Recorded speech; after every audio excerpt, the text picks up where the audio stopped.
욥기 38장 1절부터 11절 말씀까지입니다. 38장 1절부터 보면 우리 하나님께서 하시는 말씀이에요. 성경은 하나님의 말씀이지만 이렇게 하나님이 직접 말씀하시는 대목들이 그렇게 많지는 않습니다. 그래서 우리 하나님은 어떤 방식으로 말씀을 하실까? 몇 가지 특성이 있어요. 첫째, 인간이 알아먹지 못할 그런 난해한 말씀을 하질 않으셔요. 하나님은 언제나 우리 인간이 다 알아먹을 수 있는 그런 평이하고 단순한 이야기를 가지고 우리와 대화를 하십니다. 그리고 두 번째, 하나님은 하나님 입장에서만 말하지 않습니다. 인간의 입장에서 인간을 이렇게 배려해 주시는 그런 그 하나님의 자애로우신 모습을 볼 수가 있습니다. 예를 들어 하나님께서 하나님 주변에 있는 것을 가지고 말씀하셨다면 우리는 알아먹지 못할 거예요. 근데 하나님은 인간을 배려하셔서 인간 사회에 있는 여러 가지 것들을 통해서 하나님 자신을 우리에게 알려주세요.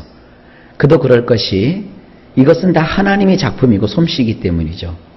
우리는 이 세상이 하나님의 손에 의해서 만들어졌다는 것을 잘 모르고 있어요. 인간이 지은 63층의 빌딩이 참 높다. 인간이 지은 무슨 한옥집이 참 아름답다. 인간이 설치한 이러한 구조물들이 대단하다 얘기하지만 그게 다 어디에 세워지는 겁니까? 하나님이 만드신 이 땅 위에 세워지고 하나님이 만드신 이 물속에 세워지고 하나님이 만드신 이 공중에다가 설치할 것뿐입니다. 모든 것이 다 하나님의 것이기 때문에 하나님의 손길을 우리가 느끼는 것이 중요합니다. 높은 산에 올라가서 우리가 이렇게 등산을 하는 가운데 자연을 즐길 때 우리는 하나님을 찬양할 수 있어야 합니다. 근데 사람들은 하나님을 못 보고 자꾸 뭘 봐요? 하나님이 하신 일밖에 못 봐요. 그러니까 산에는 산신령이 있다 이러고 말이죠.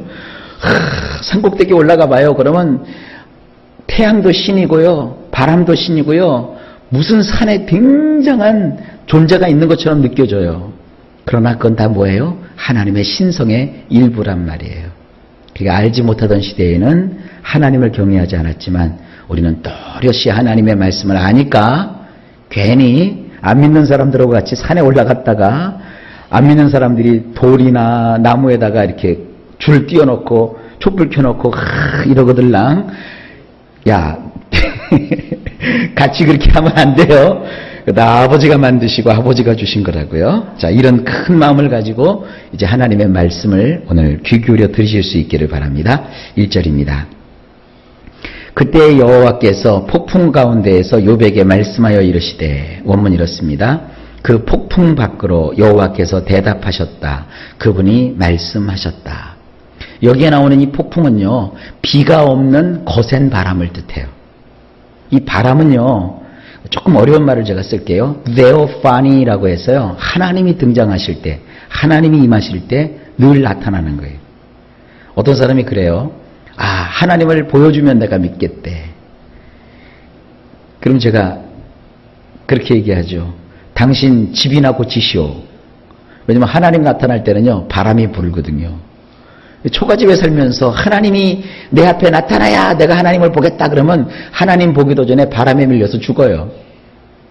하나님은요, 이 세상에 나타날 때 꼭 신호가 있어요. 바람이 불다든지 불꽃이 번쩍번쩍 한다든지 큰 소리가 난다든지 이런 전조가 있어요. 그거는 뭐냐면 아무리 우리가 사뿐사뿐 걸어도 몸무게가 나가는 어른들은 발자국 소리가 나요 안 나요? 난다고요.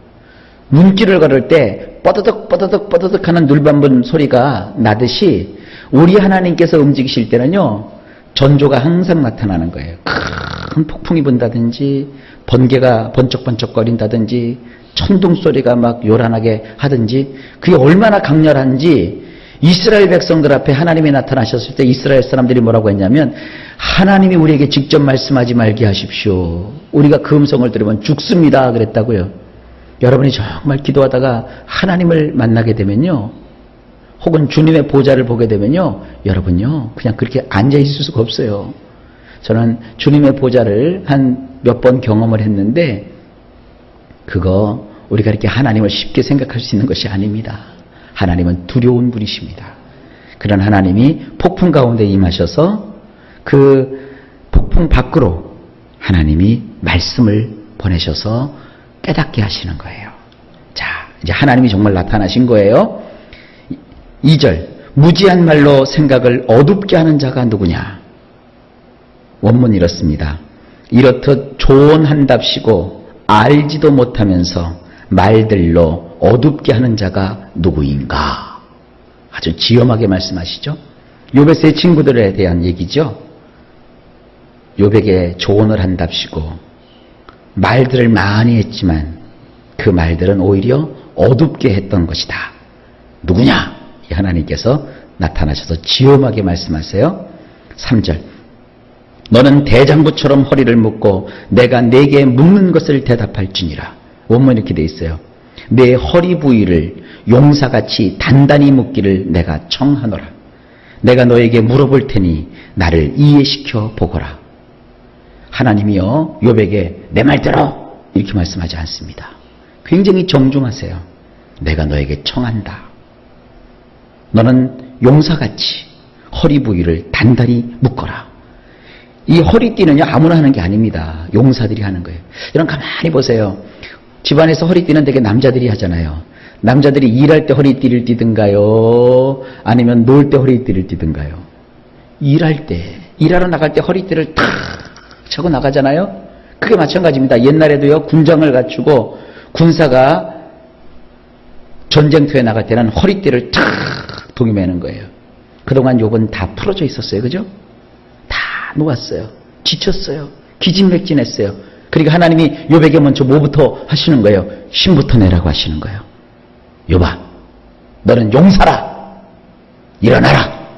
그래서 용사처럼 허리띠를 단단히 청하라. 단단히 채워라. 그렇게 하기를 내가 너에게 청하노라. 내가 너에게 이제부터 물어볼 테니 나를 한번 이해시켜 보거라. 이해시켜 본다는 건 뭡니까? 적극적인 자세를 가져라 이거예요. 그래서 이제는 나를 한번 네가 설득시켜 보거라. 나에게 한번 얘기해 보거라. 주님이 그렇게 말씀하시는 거예요. 4절, 내가 땅에 기초를 놓을 때에 내가 어디 있었느냐? 내가 깨달아 알거든 말할지니라. 원문 이렇습니다. 어디에 너는 있었느냐? 내가 땅에 기초를 세울 때 말해보거라. 만일 내가 깨달아 알았다면. 하나님은요, 태초부터 시작하세요. 항상 신앙은 베레시트부터 시작하는 거예요. 태초에 처음부터 시작하는 거예요. 우리가 신앙생활 하다가 시험 들 때가 있어요. 우리가 신앙생활 하다가 낙심될 때가 있어요. 우리가 삶을 살다가 실패할 때가 있어요. 그러면 처음부터 다시 시작하는 거예요. 그 시작에 네가 어디 있었느냐? 내가 이 땅에 기초를 놓을 때 너는 어디 있었느냐? 한번 말해보거라. 만일 내가 뭔가 깨달아서 알고 있는 것이 있다면 한번 말해보거라. 이건 말하라는 얘기가 아니라 거기부터 한번 우리 따져보자. 그렇게 말씀하시는 거예요. 5절, 누가 그것의 도량법을 정하였는지, 누가 그 줄을 그것의 위에 띄었는지 내가 아느냐? 원문, 누가 그것을 두어 측량할 수 있게 했는지 정녕 너는 알고 있느냐? 또한 누가 그것 위에 경사진 선을 그어 놓았느냐? 이 그것이라는 게 뭡니까? 땅, 곧 지구입니다. 지구 땅덩어리에 누가 측량할 수 있도록 했는지 너는 알고 있느냐? 사람들이 어느 날부터 여기부터 여기까지가 몇 센치 이게 재기 시작한 게 아니라 원래 태초부터 하나님께서 세상을 지으실 때 인간의 마음속에 뭔가 셀 수 있고 계산할 수 있고 자로 재볼 수 있는 그런 지혜를 주신 거예요. 그러면서 여기 참 대단한 표현이 나와요. 누가 그것 위에 경사진 선을 그어 놓았느냐? 우리 지구 땅덩어리에게 선을 그어놓은 건 아니지만 오늘날 가만히 보세요. 지구를 이렇게 둥글게 표현해 놓고 경도, 위도 이런 거 다 표시하죠. 요즘 운전하고 다니는 사람들 흔히 쓰고 다니는 게 내비게이션이죠. 그 자동차 내비게이션에 늘 표시되는 숫자가 있어요. 그것이 나의 위치가 경도 몇 도, 위도 몇 도 표시가 되어 있어요. GPS라는 위성을 통해 가지고 그 사람의 위치를 이렇게 수신하고 또 표시해주는 그런 기능이 내비게이션이거든요. 이 경도와 위도, 비록 우리가 눈에 보이는 손으로 줄은 거 있지 않지만 그러나 이 지구 땅덩어리에는 이렇게 위치를 표시할 수 있는 이런 수치가 지금 우리 사용하고 있지 않습니까? 이게 뭐 과학이 발달한 근대에 와서 만들어진 게 아니라 원래 하나님께서 이 지구 땅덩어리를 만드실 때 이렇게 조직적으로 체계적으로 수리적으로 만드신 거예요. 이걸 말씀하고 있는 겁니다. 이거 누가 이렇게 했느냐? 하나님이 하셨다는 거예요. 왜 이 말씀을 하실까요? 인생은 하나님이 정해놓으시는 거예요. 하나님이 계속해 하시는 거예요. 여러분이 여러분 자신의 인생을 계산하지 마세요. 하나님이 계산하시는 거예요. 내가 늦었다고요? 아니요. 아직 하나님의 때가 되지 않은 거예요. 아직 내가 뭐에 미치지 못했다고요? 하나님께서 그걸 이루게 해주실 거예요. 이렇게 모든 것은 다 하나님이 하시는 거라는 것을 욥에게 지금 알려주시는 거예요. 6절. 그것의 주추는 무엇 위에 세웠으며 그 모퉁이 돌을 누가 놓았느냐? 원문. 무엇 위에 그것을 끼워 넣을 수 있는 것들을 가라앉혀 놓았느냐? 또한 누가 그 초석을 던져 놓았느냐?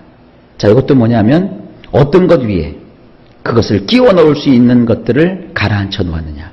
이 끼워 넣을 수 있는 게 뭐냐? 소위 말하는 소켓이에요, 소켓. 옛날에 이렇게 전구따마, 여러분 보면은 전구따마 가지고 이렇게 꽂을 때, 이렇게 움푹 패인데 있죠? 그걸 소켓이라고 하거든요. 이 지구 땅덩어리에도 하나님께서 이렇게 뭔가 위치시킬 수 있는 구멍을 다 이렇게 파놓으신 거예요. 그거를 이 바다 밑에 가라앉혀 놓았다는 거예요. 또한 누가 그 초석을 던져 놓았느냐? 그 위에다가 이렇게 하나님께서 마치 기초석을 얹혀 놓듯이 이게 다 얹혀 놓았다는 거예요. 그러니까 지금도 그러잖아요. 이 지구 위에는 이 대륙들이 떠다닌다는 거 아닙니까? 그러니까 하나님께서 이 기초를 놓으실 때 물 속에다가 이렇게 기초를 담을 수 있는 소켓을 이렇게 마련해 놓으시고 그 위에다가 육지를 얹혀 놓으셨다는 거예요. 자, 이 정도로 하고 넘어갑시다. 시간이 없으니까요. 7절. 그때 새벽별들이 기뻐 노래하며 하나님의 아들들이 다 기뻐 소리를 질렀느니라. 원문. 새벽의 별들이 하나로 크게 소리치는 가운데 엘로힘의 모든 아들들이 함성을 질렀느니라. 이것은 새벽별이라든지 엘로힘의 모든 아들들은 천사를 뜻하는 것이라고 성경학자들이 말하고 있습니다. 8절. 바다가 그 모태에서 터져나올 때 문으로 그것을 가둔 자가 누구냐? 원문이 이렇습니다. 바다를 문들로 그분이 덮으셨으니 그 모태에서 그것이 터져 밖으로 나올 때이니라. 바닷물은요, 차고 넘치는 것 같지만 하나님께서는 다 거기다 문을 다 설치한 거예요. 바다에다가. 그래서 바닷물들이 그 땅속 밑에서 최초로 분출할 때 하나님께서는 문들로 바다를 다 이렇게 막아 놓으신 거예요. 그래서 육지가 된 거예요. 9절. 그때에 내가 구름으로 그 옷을 만들고 흑암으로 그 강보를 만들고. 원문이 이렇습니다. 내가 구름으로 그것의 외투를 만들었으며 검은 구름으로 그것을 둘둘 둘렀느니라. 이건 바닷가에 가보지 않으면 잘 몰라요. 바다에 구름이 막 있는데 그 구름이 이렇게 멀리서 보면은 바닷속에서 이렇게 막 올라오는 것 같잖아요.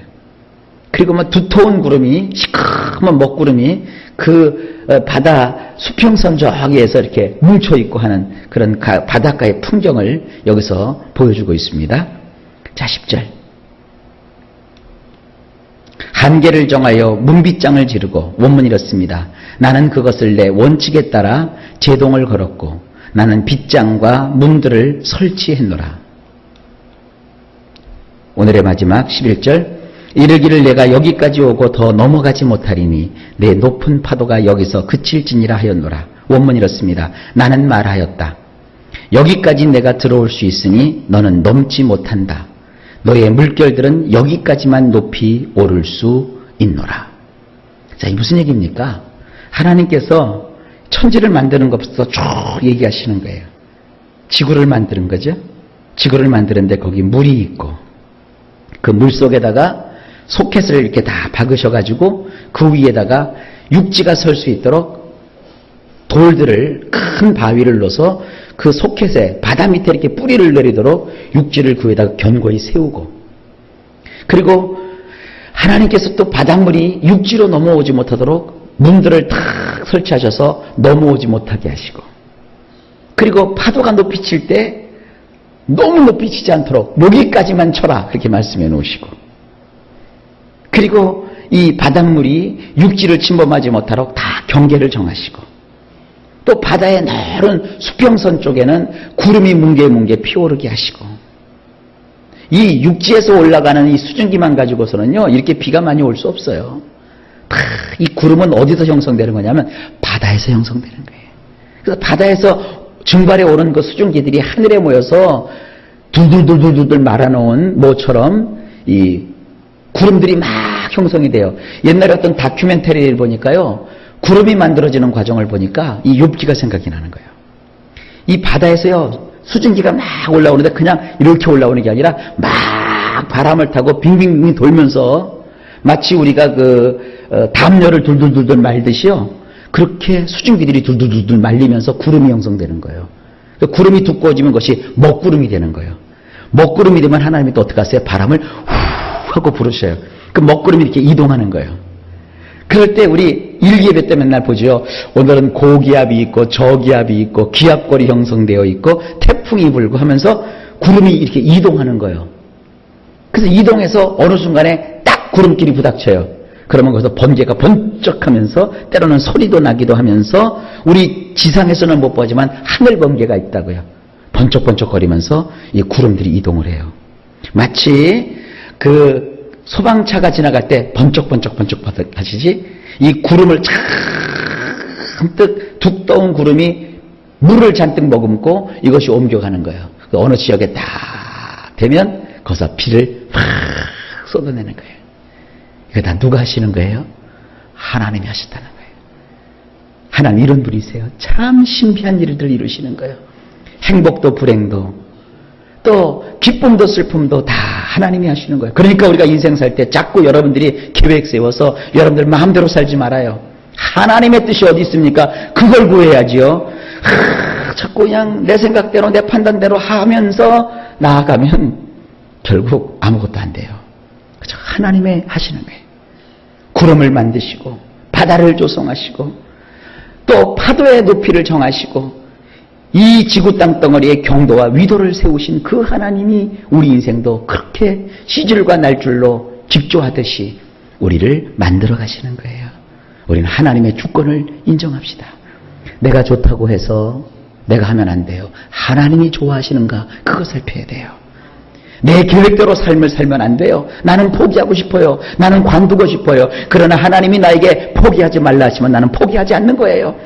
나는 그걸 정말 하고 싶어요. 근데 하나님이 하지 말라 그러면 하지 않는 거예요. 그게 신앙이에요. 내 마음대로 하면서 내 뜻대로 하면서 하나님 나를 쫓아오세요. 내가 먼저 갈 테니까 하나님이 나를 도와주세요. 여러분 그건 신앙 아닙니다. 주님의 뜻을 이루소서. 아버지 나는 힘들고 나는 어렵습니다. 그러나 주님의 뜻이거든 나를 사용하여 주시고 내가 이것에 순종하겠나이다. 이 마음 가지고 여러분 신앙생활 할 때 하나님이 놀라운 축복으로 함께해 주시는 거예요. 지금 욥에게 그걸 말씀하고 계시는 겁니다. 우리도 그 말씀 듣고 우리 인생 하나님께 순종합시다.